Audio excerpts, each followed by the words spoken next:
Juste avant que la vidéo commence, je tiens juste à vous prévenir que la vidéo est un peu plus longue que d'habitude. Elle dure 10 minutes à la place de 5. Ça sera pas comme ça pour tous les épisodes bien sûr, parce que ça m'a pris vraiment beaucoup de temps à monter. Ça m'a pris plus d'un week-end. Donc n'hésitez pas à vous abonner pour me soutenir, à lâcher un like. Je vous laisse avec la vidéo. Bon visionnage. Et salut à toi et bienvenue sur ce nouvel épisode de Minecraft Hardcore, donc l'épisode 2 saison 1. Aujourd'hui, on a de nouveaux objectifs. Je sais pas si vous vous en souvenez, la dernière fois, on avait réussi à se mettre protection 4 sur toute l'armure, que ce soit au niveau des bottes, au niveau des jambières, au niveau du plastron, protection 4 et au niveau du casque. On avait aussi construit une énorme ferme à mobs pour les monstres. Elle est énorme, elle me fait beaucoup d'XP, elle me donne beaucoup de ressources. Donc grâce à ça, j'ai eu beaucoup d'XP et comme vous pouvez voir, je suis niveau 32. Donc aujourd'hui, on va avoir de nouveaux objectifs et on va avoir en premier faire un arc, le meilleur arc. Bon, à part mending, parce que mending, j'ai du mal à avoir mending. Et trouver des slimes, un chunk à slime. Ça, c'est assez compliqué. C'est pas le premier épisode que je cherche. Je cherchais déjà le chunk à slime au premier épisode. Mais là, je vais continuer à chercher des chunks à slime.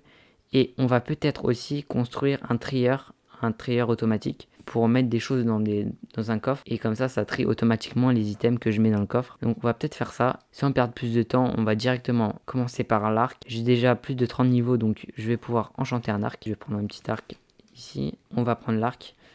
On va l'enchanter. J'ai vu qu'il y avait du unbreaking. Je vais mettre de l'unbreaking parce que sinon c'est assez compliqué à avoir sur les livres l'unbreaking.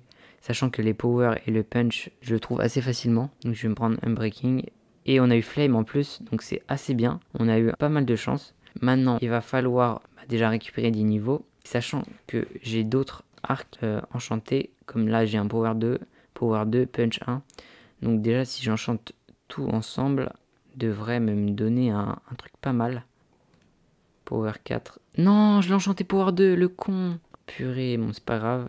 On va mettre tout ça ensemble. Donc, on va mettre tac, power 2. Donc là, on va faire un power 3. Power 3. Ça, c'est... Ah merde, j'ai plus d'enclume. Je vous laisse. C'est comme ça qu'on fait les enclumes. 8. Donc le power 4, punch 1. Et là, on pouvait faire du punch 2. Ouais, power. Bon, je vais encore attendre un peu.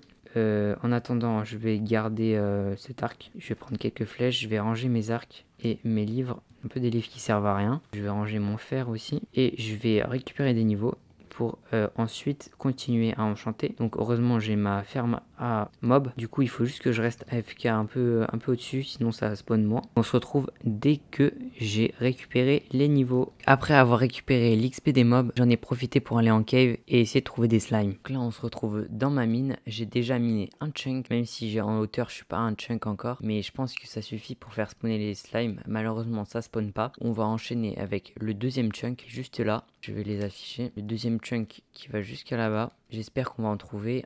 Entre temps, j'ai aussi réussi à enfermer 2 villageois pour les reproduire et aussi trader avec eux. Je peux avoir du mending. On se retrouve dès que j'ai fini le chunk. Je vous arrête parce que je vais un peu vous spoiler la suite de l'épisode. Mais en fait, l'épisode va beaucoup plus se baser sur les villageois que sur le minage de chunk. Donc vous allez le voir, en fait, il va m'arriver des choses avec les villageois. Et finalement, je vais beaucoup plus me concentrer sur les villageois que sur le minage de chunk.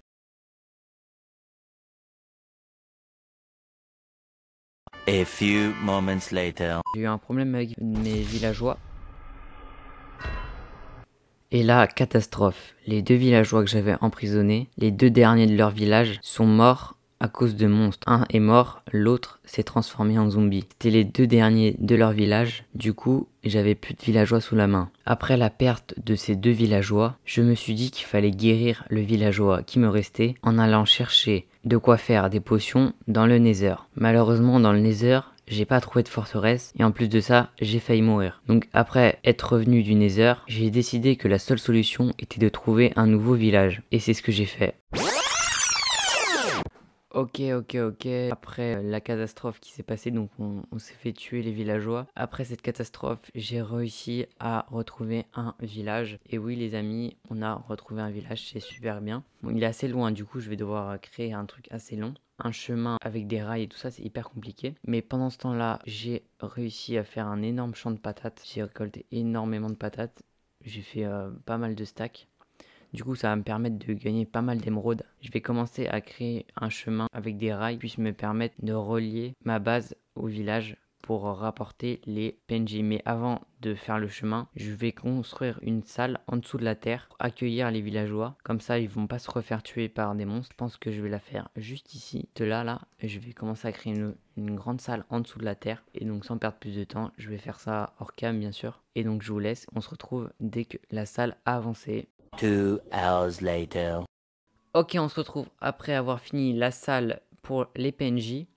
Donc je vais vous montrer, j'ai mis des petits escaliers et tout. Et voilà, bon, elle est pas énorme, mais elle fait très bien le taf. En termes de déco, elle est vraiment pas ouf, mais il faudrait que je change tout le contour avec de la cobble. Mais bon, je l'ai pas encore fait, puisque j'ai pris le reste du temps à agrandir ma maison, et oui. Parce que je sais pas si vous vous rappelez, mais avant j'avais une toute petite maison.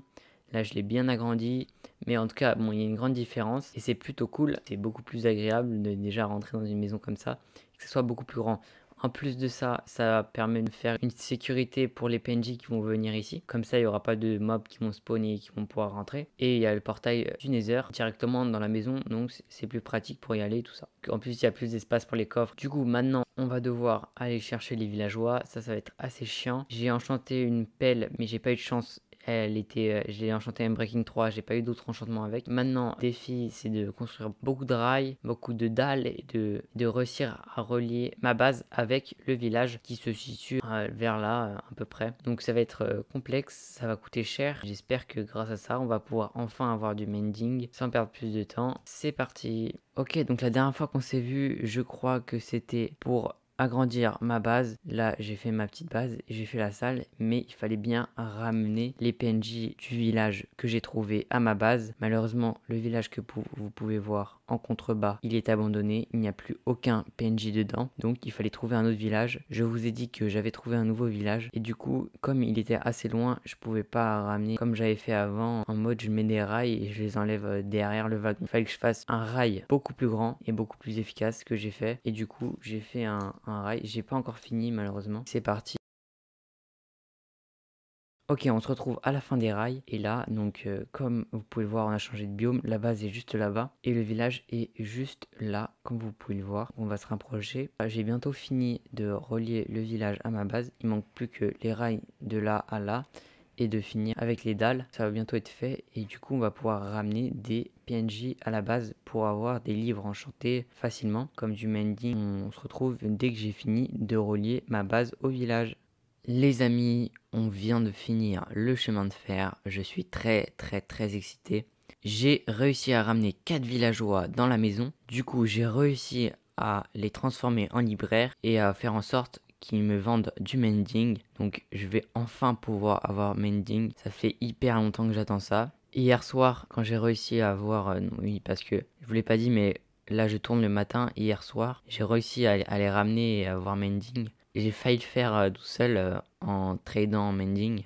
Mais je me suis dit, il faut que je vous montre ça. Il faut qu'on vive ce moment ensemble. Et du coup, j'ai attendu. Bon, bah, on va directement y aller. C'est parti. Donc là, j'ai fait les petites rails pour rentrer et tout ça. Bon, j'ai refermé depuis.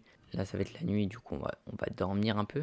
Mais oui, sinon, regardez. Là, on peut voir que j'ai tradé quelques patates pour avoir 14 émeraudes. Il me faut 14 émeraudes pour avoir du mending. Du coup, voilà, là j'ai mis quelques barrières et là il y a les libraires et le paysan.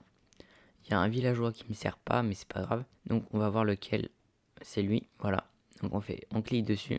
On peut trade avec lui. Donc c'est parti. Et voilà, on a notre premier livre mending. C'est incroyable. Maintenant, il faut que j'aille le combiner avec ma pioche parce que oui, je voulais le mettre avec ma pioche.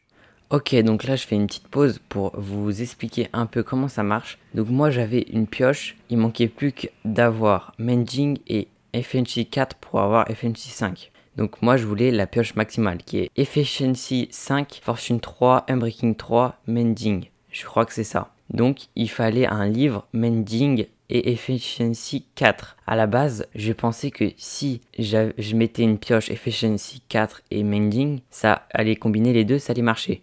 Sauf que c'était trop cher.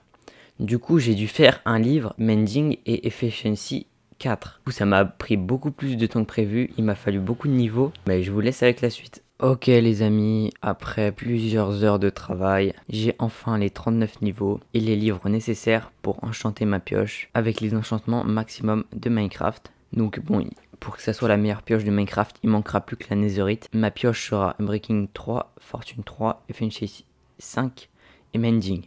Donc je crois que c'est le maximum. On va enfin pouvoir le faire. Donc c'est parti et c'est bon, on a la pioche maximale sur Minecraft. En termes d'enchantement, donc j'ai envie de la tester, hein, mais on va voir ça donne quoi sur la cobble. En vrai, il n'y a pas une très grande différence, hein, on voit pas la différence, mais je pense qu'il y en a une forcément, hein. Mais bon, il faudrait quand même aller chercher de la netherite pour avoir la meilleure pioche possible. Sur ce, je vais vous laisser, passer une bonne journée et à bientôt pour le prochain épisode. Ciao!